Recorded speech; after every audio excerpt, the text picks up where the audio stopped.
கோபம் கம்மி பண்ணுது. என் அப்பாவோட வேலை பார்க்கறத நீயோட விடுது. அடித்தடி கட்ட பஞ்சாயத்து ரத்த கிளறி ரவுடித்தனம் எல்லாத்தையும் இந்த நொடியோட விட்டுடுது. சிரிக்க சந்தோஷமா இருக்க முயற்சி பண்ணுது. என் பொறுப்புக்கான பர்பஸ் உன் பாஷையில சொல்லணும்னா என் தம்மம். இனி காதல், பரிசுத்த காதல், அது மட்டும்தான் கட் அண்ட் ரைட்டா சொல்லிக்கிடுது. இப்ப நீ சொல்லு, கல்யாணம் பண்ணிக்கலாமாடி?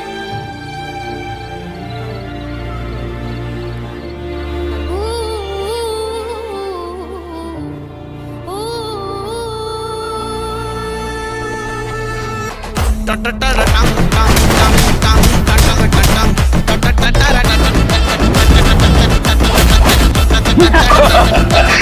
ha!